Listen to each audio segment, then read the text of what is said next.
बंद कर देना पड़ती है।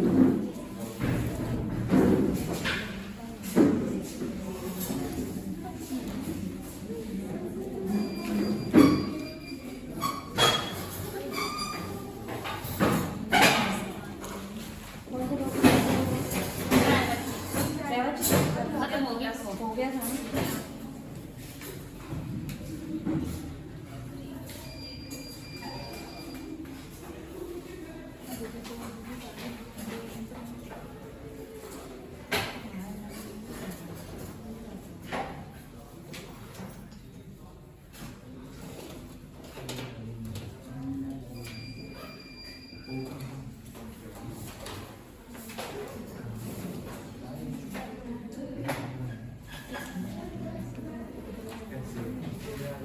वाक्यांश के लिए एक शब्द कर लेते हैं आज टॉपिक।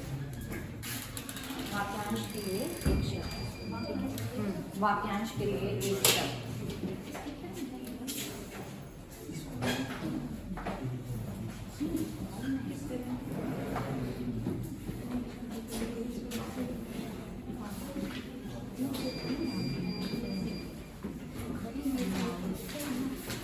आज का टॉपिक है वाक्यांश के लिए एक शब्द। ठीक है, कि पर्टिकुलर किसी वाक्य का जो एक पार्ट होता है या एक अंश होता है, मतलब 4-5 शब्दों का जो ग्रुप है, उसके लिए एक शब्द क्या यूज करते हैं हम। ठीक है, यही होते हैं क्या, वाक्यांश के लिए एक शब्द सिंपली।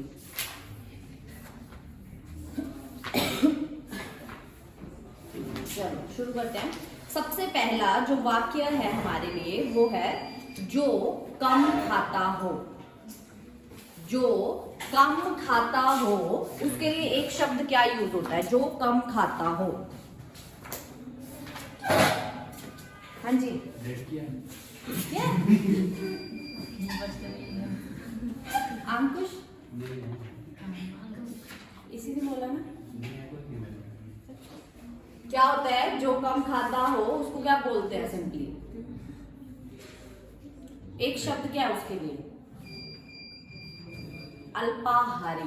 क्या बोलते हैं उसको, अल्पाहारी। जो कम खाता हो उसके लिए एक शब्द यूज होता है अल्पाहारी। मतलब अल्प आहारी, अल्प होता है थोड़ा और आहार होता है खाना, तो थोड़ा खाना खाने वाले को क्या कहेंगे, अल्पाहारी। ठीक है, अल्पाहारी। चलो सेकंड है किए हुए उपकार को मानने वाला। किए हुए उपकार को मानने वाला वाक्य है हमारे पास कि जो इंसान किसी के किए हुए उपकार को मानता है उसे क्या कहते हैं, किए हुए उपकार को मानने वाला। हाँ जी, नहीं, वो तो आज्ञा मानने वाला हुआ, कृतज्ञ। ठीक है, किए हुए उपकार को मानने वाला क्या कहलाएगा, कृतज्ञ। और किए हुए उपकार को ना मानने वाला क्या कहलाएगा, कृतघ्न। क्या कहलाएगा, कृतघ्न सिंपली। ठीक है, अगला लिख लो, किए हुए उपकार को ना मानने वाला, कृतघ्न। किए हुए उपकार को ना मानने वाला कृतघ्न, और मानने वाले को क्या कहेंगे, कृतज्ञ। ठीक है, 3 हो गए। अल्पाहारी का क्या था, जो कम खाता हो, कृतज्ञ जो किए हुए उपकार को माने, मतलब किसी के एहसान को मानता हो। ठीक है, और जो ना माने, कृतघ्न। ठीक है, नेक्स्ट है हमारे पास जहां पहुंचना कठिन हो। अगला वाक्यांश है जहां पहुंचना कठिन हो, राइट, दुर्गम। जहां पहुंचना कठिन हो क्या कहलाएगा, दुर्गम। इसमें कौन सी उपसर्ग, इस शब्द में उपसर्ग कौन सी यूज हुई है, दूर। कौन सी, दूर। दूर होता है मुश्किल, कठिन, बुरा। ठीक है, तो गम जहां पहुंचा जा सके, और दूर मतलब कठिन हो, जहां मतलब पहुंचना कठिन हो, उसको क्या कहेंगे, दुर्गम। ठीक है, नेक्स्ट है हमारे पास अगला वाक्यांश है जिसमें दया ना हो, इजी है, जिसमें दया ना हो, क्या कहेंगे उसको? निर्दयी, राइट। कि जिस इंसान में दया भाव बिल्कुल भी नहीं है उसको क्या बोला जाता है? निर्दयी। तो वाक्यांश है कि जिसमें दया ना हो, और उसके लिए एक शब्द क्या है? निर्दयी, निर्दयी, ठीक है।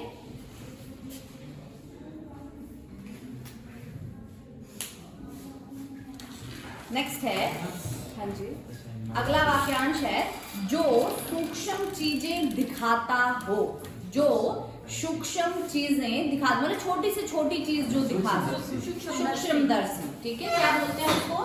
सूक्ष्मदर्शी। जो छोटी चीजें दिखाता हो उसको कहेंगे सूक्ष्मदर्शी, ठीक है। यूज किए हैं सभी ने जब जो प्रैक्टिकल्स वगैरह होते थे, ठीक है। नेक्स्ट है हमारे पास जिसका वर्णन ना हो सके, जिसका वर्णन ना हो सके, हाँ जी, मतलब किसी चीज को आप वर्णित नहीं कर सकते, तो उसके लिए एक शब्द क्या यूज करेंगे? नेगेटिव में है ना, वर्णन में क्या एक उपसर्ग जुड़ेगी बस, अवर्णनीय। जिसका वर्णन ना किया जा सके उसे क्या कहेंगे? अवर्णनीय, अवर्णनीय, मतलब कोई वर्णन नहीं है उसका, ठीक है। नेक्स्ट है अत्यधिक बोलने वाला। अगला वाक्यांश क्या है हमारे पास? अत्यधिक बोलने वाला, इंपॉर्टेंट भी है। वाचाल, क्या कहते हैं अत्यधिक बोलने वाले को? वाचाल। और ये आपने याद भी करते जाना है साथ साथ, ठीक है। अत्यधिक बोलने वाला के लिए एक शब्द क्या यूज होता है? वाचाल। क्लियर है? नेक्स्ट है सब कुछ जानने वाला, सर्वज्ञ। हाँ जी, सब कुछ जानने वाला क्या कहलाता है? सर्वज्ञ, सर्वज्ञ, सब कुछ जानने वाला सर्वज्ञ, ठीक है। मतलब उसे सब चीजों के बारे में ज्ञान है। सर्व मतलब सब और ज्ञ ज्ञान, ठीक है, सबका ज्ञान है जिसे सर्वज्ञ।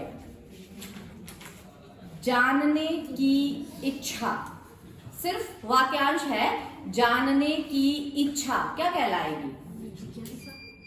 जिज्ञासा। जानने की इच्छा क्या कहलाती है? जिज्ञासा।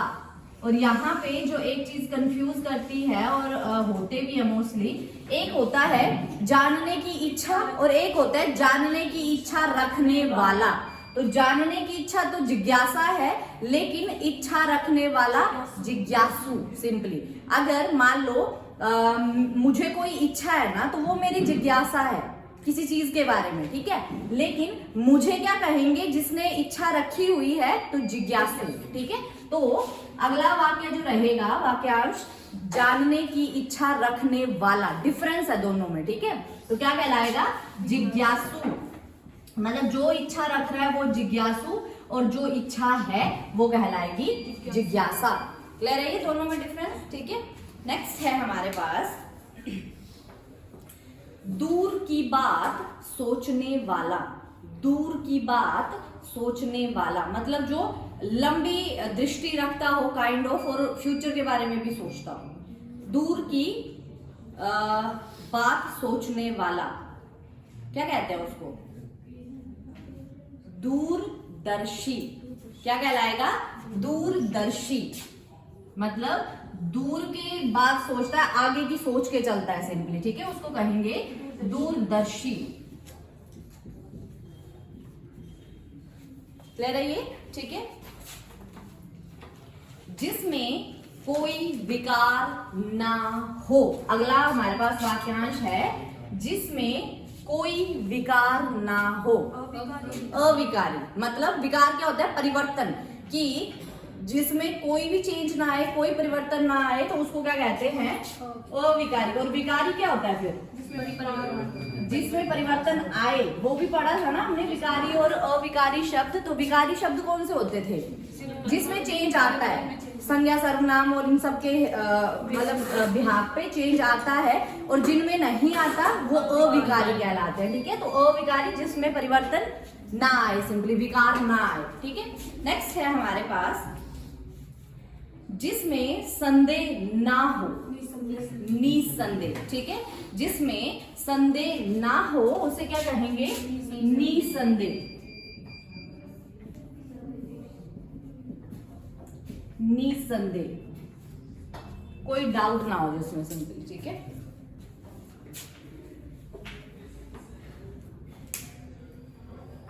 अगला वाक्यांश है हमारे पास जो नष्ट ना हो। जो नष्ट ना हो क्या कहेंगे उसके लिए? एक शब्द क्या यूज होगा? जो नष्ट ना हो, अनश्वर। क्या कहेंगे? अनश्वर। जो नष्ट ना हो वो कहलाएगा अनश्वर। और जो कभी मरे ना, अमर। ठीक है, ऐसे ही अगर नष्ट ना हो तो अनश्वर, और कभी मरे ना तो अमर। ठीक है, नेक्स्ट है जो लज्जा विहीन हो, मतलब जिसे शर्म नहीं आती हो, लज्जा नहीं आती हो, उसे क्या कहेंगे? जो लज्जा विहीन हो। क्या कहेंगे उसको?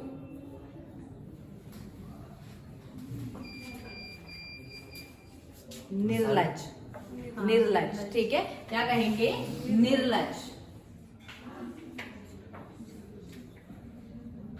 निर्लज, जो लज्जा विहीन हो, निर्लज। ठीक है, जिसका ज्ञान थोड़ा हो। अगला वाक्यांश क्या है? जिसका ज्ञान थोड़ा हो। अभी जैसे हमने पढ़ा था जिसको सारा ज्ञान हो वो सर्वज्ञ है, लेकिन जिसके पास ज्ञान थोड़ा हो उसे क्या कहेंगे? अल्पज्ञ। राइट, ठीक है, कि अल्प मतलब थोड़ा और ज्ञान, थोड़ा ज्ञान है जिसके पास, अल्पज्ञ। सर्वज्ञ बहुत सारा ज्ञान है, अल्पज्ञ थोड़ा ज्ञान है सिंपली। ठीक है, जो उत्तर ना दे सके। जो उत्तर ना दे सके। जो उत्तर ना दे सके क्या कहेंगे उसे? जो उत्तर ना दे सके, निरुत्तर। क्या कहेंगे? निरुत्तर।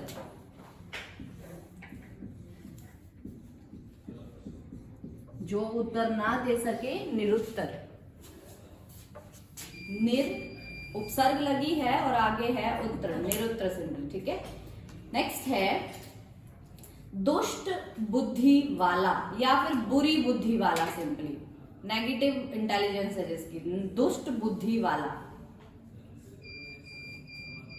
इसमें भी कोई उपसर्ग यूज होगी जो नेगेटिव मीनिंग देती हो आपकी। दुष्ट बुद्धि वाला, सुबुद्धि का अपोजिट है, वो कम बुद्धि होती। दुष्ट मतलब बुरी, बुरी। एक और कोई उपसर्ग है जो नेगेटिव को शो करती है, दुर्बुद्धि। क्या आएगा? दुर्बुद्धि।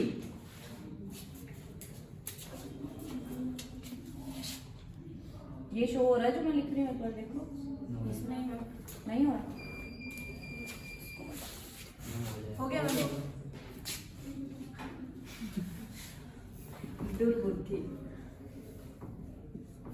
ठीक है, कि कुबुद्धि या फिर सिंपली बुरी दुष्ट बुद्धि रखने वाला क्या कहलाएगा?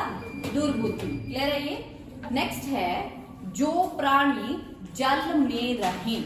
अगला वाक्यांश क्या है? जो प्राणी जल में रहें क्या कहते हैं उनको? जलचर। ठीक है, जलचर क्या कहते हैं?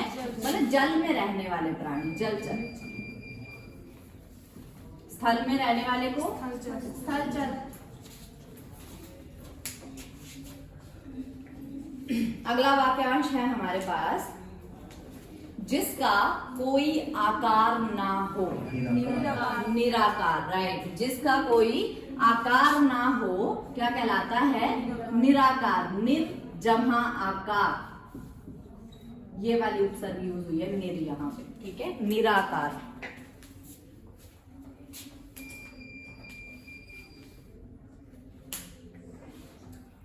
जो ईश्वर में आस्था ना रखता हो, नास्तिक, और जो रखता हो आस्तिक, तो दोनों शब्द लिख लो। जो ईश्वर में आस्था रखता हो उसे क्या कहेंगे? आस्तिक। और जो ना रखता हो नास्तिक।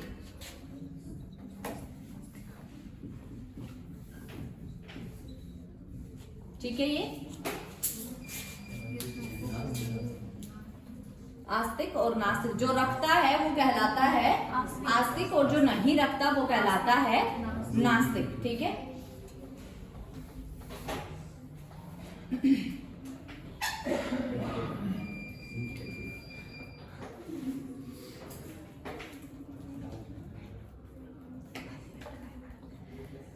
ऊपर कहा गया, ऊपर कहा गया, उपर्युक्त क्या कहलाता है? उपर्युक्त।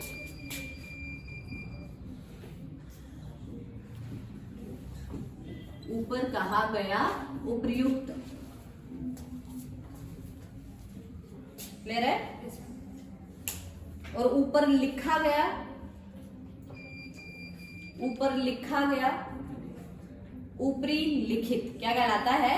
ऊपरी लिखित, ऊपरी लिखित। नेक्स्ट है हमारे पास गोद ली हुई संतान। अगला वाक्यांश है गोद ली हुई संतान के लिए एक शब्द क्या यूज होगा? गोद ली हुई संतान क्या कहेंगे? गोद ली हुई संतान को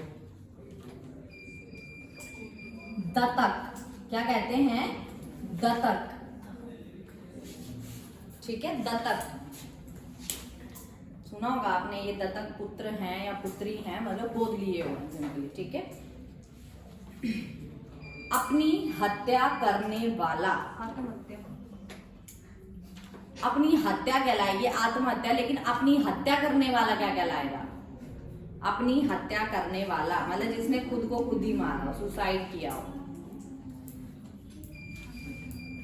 हिंदी में क्या बोलेंगे उसको?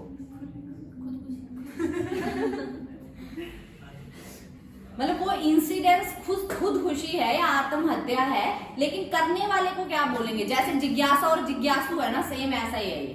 आत्महत्या हुई कि जो उसने काम किया है उसको बोला है ना, लेकिन उस जिसने काम किया है उसको क्या बोलेंगे?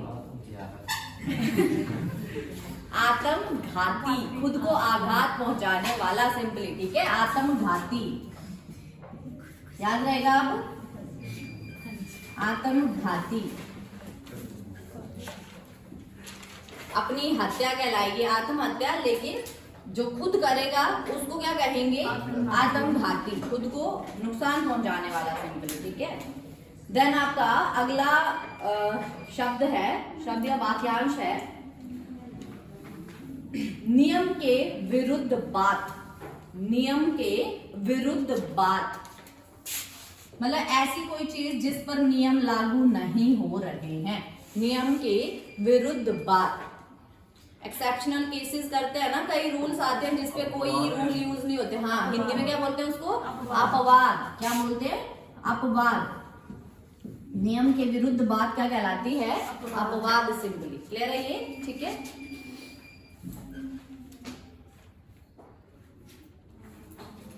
नेक्स्ट है जिसने ऋण ले रखा हो। ऋणी, जिसने ऋण ले रखा हो क्या कहलाएगा? ऋणी। जिसने ऋण ले रखा हो इज कॉल्ड ऋणी।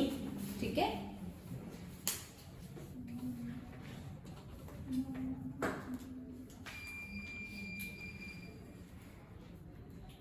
जो व्याकरण का ज्ञाता हो। अगला वाक्यांश है जो व्याकरण का ज्ञाता हो, उसके लिए एक शब्द क्या यूज होगा?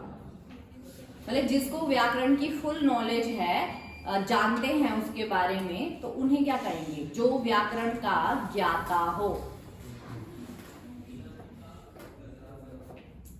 व्याकरण, क्या कहेंगे उनको?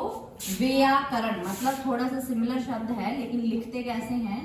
व्याकरण। व्याकरण नहीं, व्याकरण। ठीक है, व्याकरण हो गई ग्रामर, और ग्रामर को जानने वाला कहलाएगा व्याकरण से। क्लियर है ये? ठीक है। अगला शब्द है हमारे पास जिसका आचरण बुरा हो। जिसका आचरण बुरा हो मतलब जिसका व्यवहार गंदा है, उसको क्या बोलेंगे? जिसका आचरण बुरा है। राइट, दुराचार। दुर, फिर इसमें आचार मतलब व्यवहार, और इसमें कौन सी उपसर्ग यूज हुई है? दुर उपसर्ग। तो दुर नेगेटिव में लेके जाती है, बुरा, कठिन, ये सब। ठीक है। नेक्स्ट है जो आंखों के सामने हो। जो आंखों के सामने हो। जो आंखों के सामने हो, क्या कहेंगे? प्रत्यक्ष। क्या है उसके लिए एक शब्द? प्रत्यक्ष। बोलते हैं ना कि प्रत्यक्ष रूप से मैंने इसको देखा, बोलने का मतलब अपनी आंखों के सामने ये चीज देखी हुई है। ठीक है, प्रत्यक्ष, डायरेक्ट।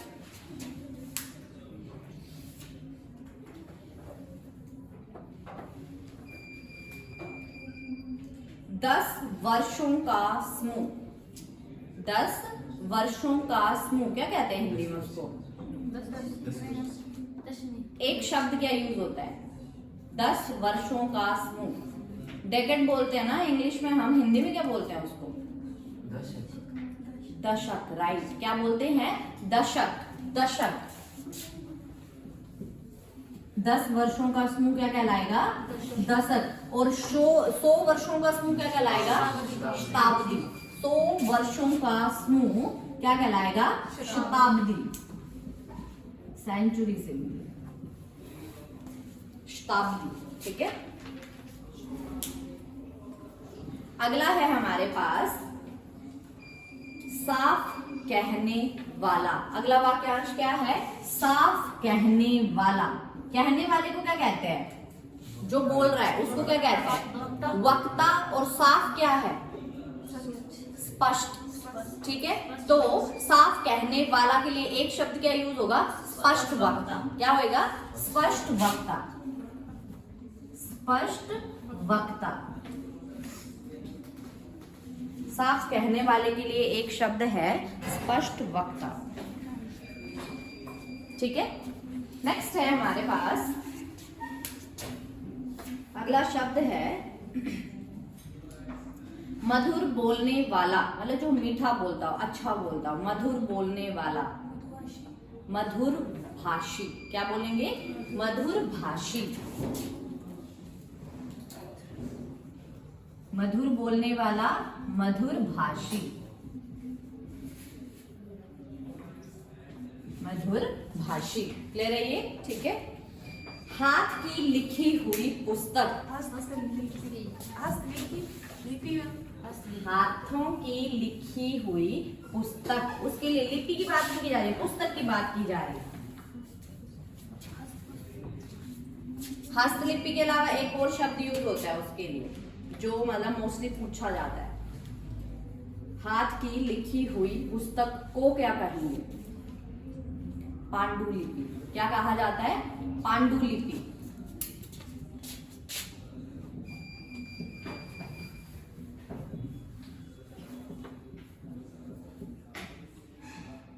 ये वाला शब्द ज्यादा यूज किया जाता है, इसका ध्यान रखना। ठीक है। जिसका कोई शत्रु पैदा ना हुआ हो। अजात शत्रु। राइट, जिसका कोई शत्रु पैदा ना हुआ हो, अजात शत्रु।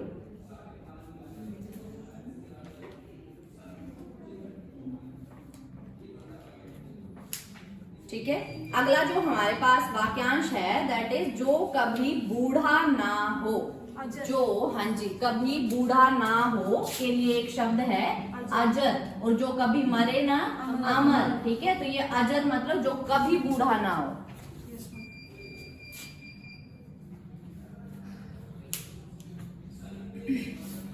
जो बोल ना सके, जो बोल ना सके।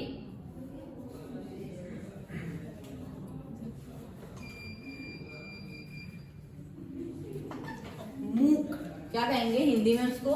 मूक। मूक, जो बोल ना सके, मूक। कितने हो गए? 37, 40 कितने? 40।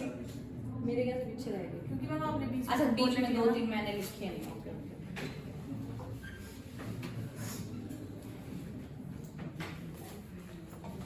50 कर लेते हैं, क्योंकि ये याद करना कोई इतना टफ नहीं है, बस आपने इसको रीडिंग देनी है, आपको ये याद भी हो जाएंगे। ठीक है,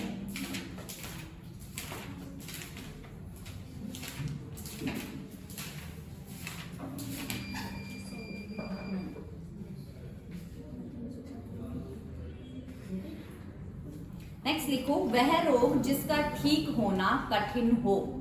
वह रोग जिसका ठीक होना कठिन हो के लिए एक शब्द क्या कहलाएगा? वह रोग जिसका ठीक होना कठिन हो क्या कहलाता है? उस रोग को क्या बोलते हैं? असाध्य। क्या बोलते हैं? असाध्य रोग है ये, मतलब ये नहीं ठीक हो सकता, असाध्य।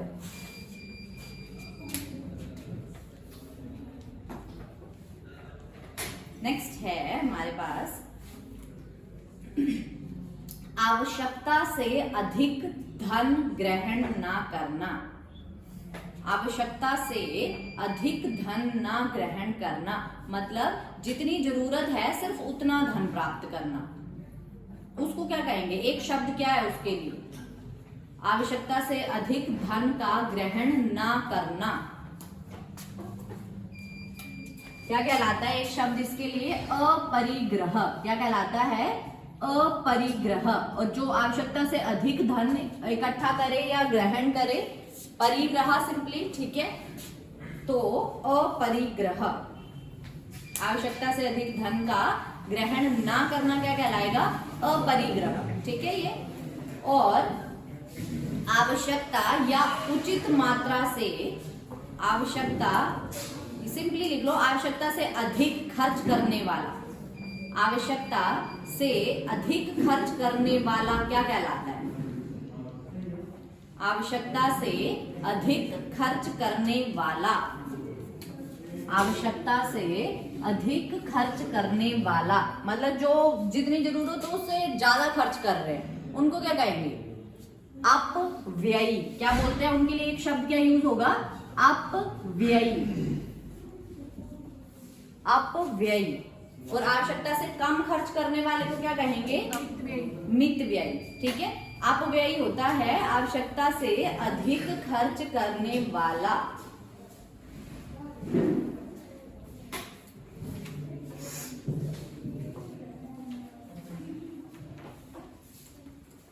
ठीक है, अगला जो हमारे पास वाक्यांश है, जिसके पास कुछ ना हो। जिसके पास कुछ ना हो, जिसके पास कुछ ना हो क्या कहलाएगा? अकिंचन। क्या कहेंगे? एक शब्द क्या होगा उसके लिए? अकिंचन। जिसके पास कुछ ना हो, अकिंचन।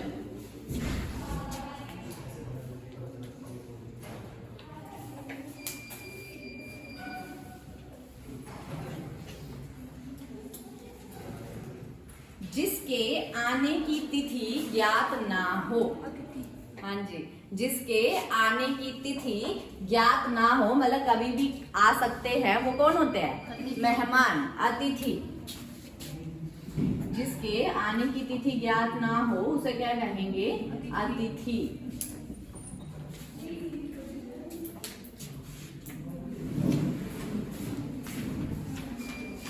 आवश्यकता से अधिक वर्षा, अतिवृष्टि मतलब बहुत ज्यादा जब बारिश हुई तो उसको क्या कहते हैं? अतिवृष्टि। आवश्यकता से अधिक वर्षा, अतिवृष्टि। क्या कहेंगे? अतिवृष्टि। और कम वर्षा हुई तो अनावृष्टि। अनावृष्टि। ठीक है, अगर बहुत कम बारिश हुई हो तो उसको कहते हैं अनावृष्टि।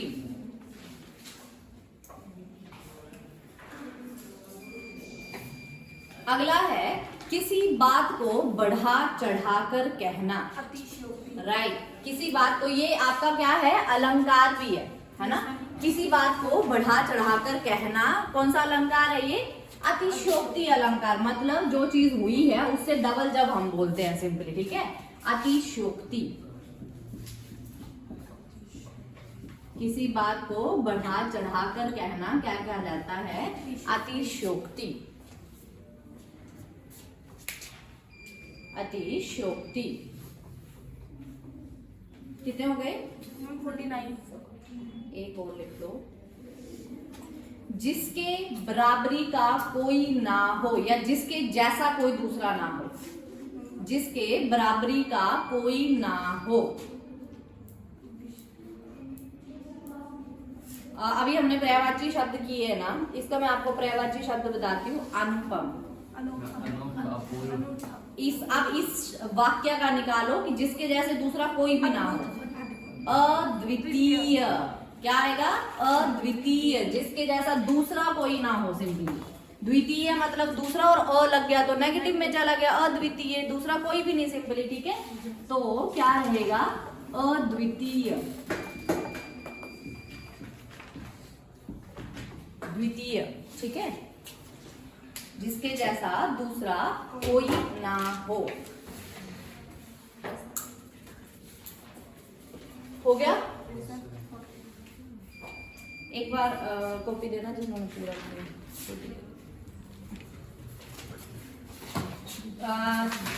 5 मिनट का टाइम है, जल्दी से नजर डालो जितने अभी किए हमने।